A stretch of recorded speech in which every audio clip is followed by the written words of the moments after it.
My goal today is to make you suffer. Emotionally and physically. And if I do that today, I've completed my task, because the truth is, we've all felt pain. We all have hardship, yet we've been taught to avoid it.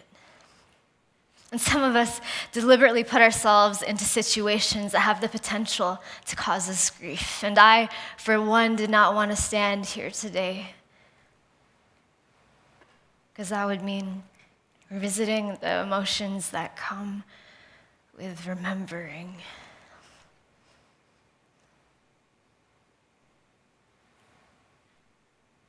Because if we had a choice, wouldn't it be great to forget? But since most of us have pretty healthy brains in here, and we'll keep remembering and making new memories, we might as well learn more on how to cope. Because if you haven't experienced suffering, no worries, you will. Welcome to the club that has pain as its membership dues. Because that's life. Now, what does this ambiguously aged woman know about suffering? Well, I'm 24, in case you're wondering. Well, the guy I like doesn't like me. His loss, I'm giving a TED Talk. Sucks for him.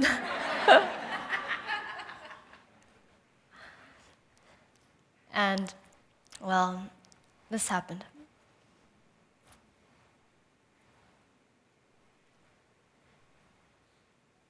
I can imagine you're wondering if anyone lived, and the answer is yes. The person driving was afraid to wake up the passengers, and they fell asleep. And going down the freeway, we tumbled off, going however fast we were going, down a hill into a ditch. Nothing an overnight stay at a hospital can fix, just some cuts and some broken bones, and we were able to walk out relatively okay. I mean, I'm standing here today, so relax. Miracles can only happen when there's suffering. And I come to know suffering because when I was 22, my dad got really sick. He was 53 when he died.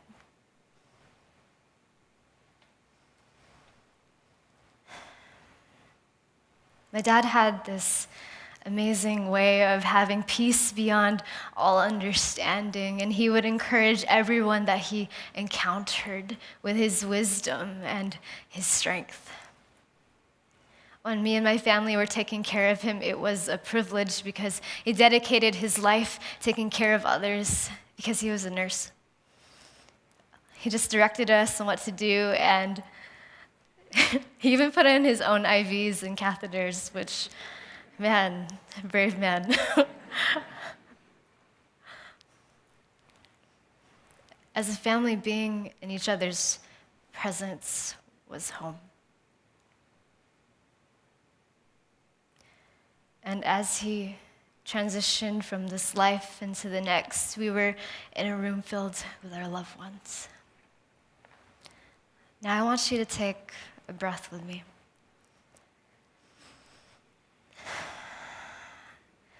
And cherish which may be your first or your last, because we breathe all the time, but what about people who stop breathing?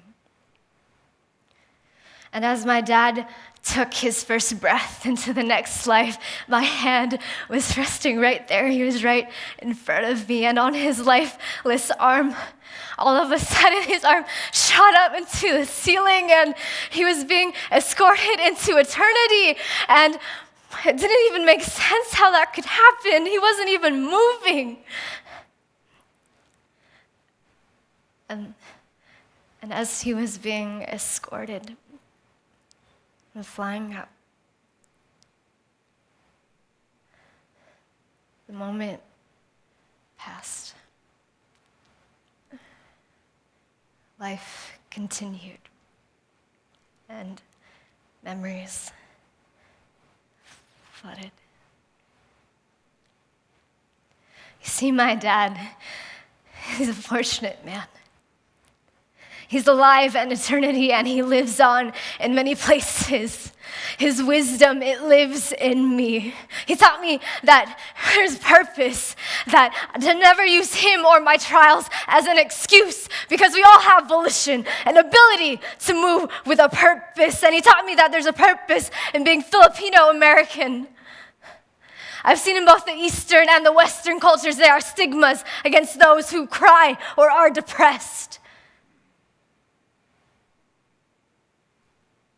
Men, when you cry, it shows you stand for something. It's one of the most manly things you can do. And women, when we cry, we're not afraid to acknowledge how we feel. It takes courage to show that. Look, this is a photo of me crying. Look how happy it's making me. This is after the car accident, and I actually don't remember crying. They say that crying is supposed to help with pain. Dr. William Frey, a biochemist and researcher, found that when you emotionally cry, there's a painkiller being released. So you can imagine my joy being drugged up by my tears. Crying's great, because not only is it reflexive, it's also part of the exocrine system, meaning that you rid toxins in the same way that you use the restroom to release waste. Crying's great because tears are poop for the soul.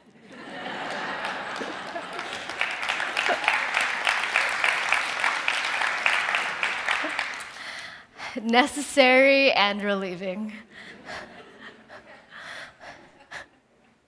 Plus, no one wants to be around an emotionally constipated individual.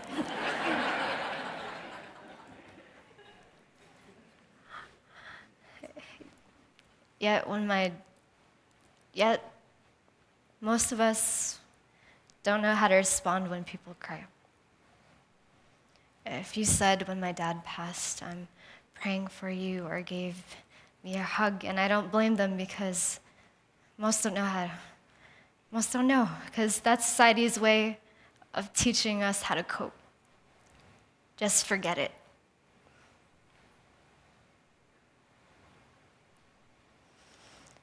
Yeah, there are neuroreceptors all over our bodies that tell us when we're in pain and we step on a sharp rock. No, the experience isn't pleasant, but suffering in this sense helps us find relief.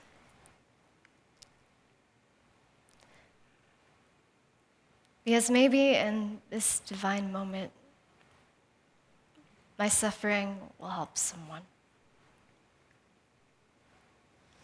Because if you had 15 minutes to improve someone's life, would you? Because a lot of people have great intentions, right? They'll say things like, you need to get over it. You need to move on. It's been 2 months. It's been 2 years. Why aren't you not through this? You'll get through this. Why not ask, what can I do? Instead of saying, hey, you can come grab coffee with me whenever you want. You come to me when you need help. It's even a privilege for you to even talk to me because I'm doing so well. You're grieving wrong. Let me fix you. Why not free up your schedule? Hey, I'm free tomorrow at 1. I want to check out this new coffee shop, and I want to hear how you're doing. Buy them a journal, go on a walk, let the widowed share her favorite memory of her loved one. What are you grateful for that they taught you? Let the hurt laugh and let the pain cry, but most importantly, don't ignore it. Let sufferers impart wisdom from voices past, because telling someone that you are farther along or that you've gone through it minimizes the experience of another. That's like telling an arthritic to suck it up when there's no cure. Because when that pain spreads, it takes over. And if we really see society as an interconnected body, we're not addressing the parts in pain that need attention. Because when that pain is not heard, it spreads and can cause destruction. And it can cause people to kill themselves. For instance, Van Gogh, the famous artist, out of insanity and because of the woman he loved leaving him, shot himself in the chest. No doubt to rid the heartbreak that comes with remembering. He painted this, the irises, 1 year before his suicide. I call it the iris because there's one white iris in there. This is a photo that my dad took of me about 1 year before he passed away. And this is how you know your dad believes you're beautiful. He'll take a photo of you after you've been crying listening to a story of Van Gogh. And I want you to clear your mind with me. Imagine a world with no distraction, where you can just think. Because it's when people who are in distress need proper perspective. Because what if Van Gogh's friends asked, "Hey Van, let's go grab some coffee," and they sat and they listened and they heard his story. And if I had the opportunity to sit down with Van, I would have said, "Hey Go-Go," because that's the nickname I would have given him.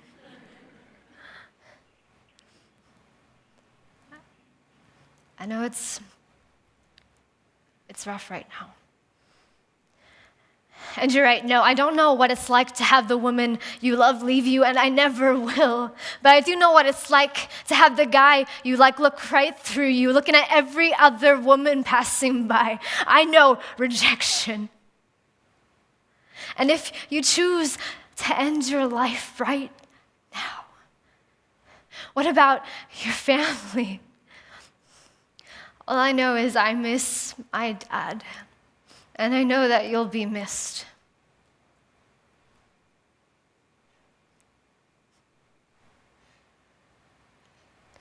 You are no longer that white iris in a sea of violet irises. I am that seed coming up out of the darkness and into the light right beside you. You are no longer alone. And after nearly dying, I can tell you, it's worth living.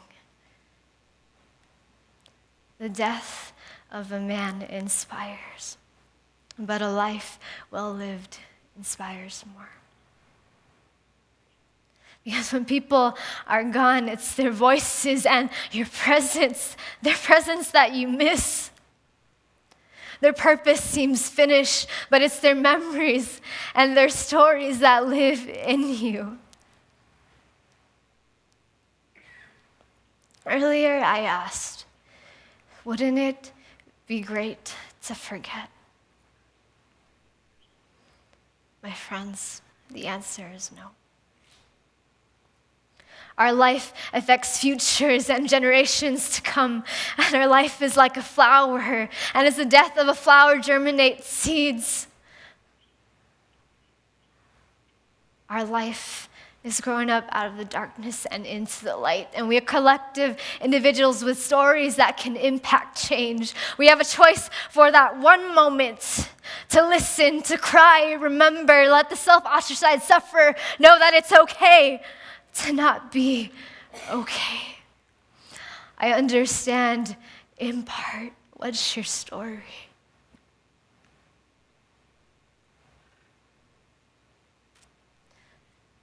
My dad would often tell me,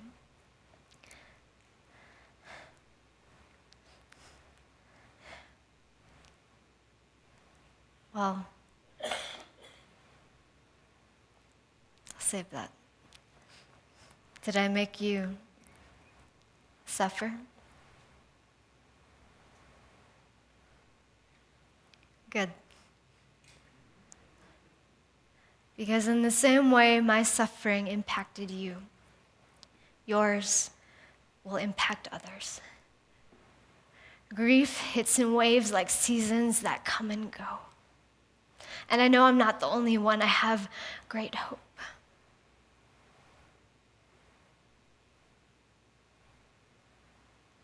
My dad would often tell me, onward through the fog. And onward we go. Because while that sun is still rising, at night we share the same darkness. Because we are stars in the sky, giving warmth to the dark. Isn't it comforting to know you are not alone?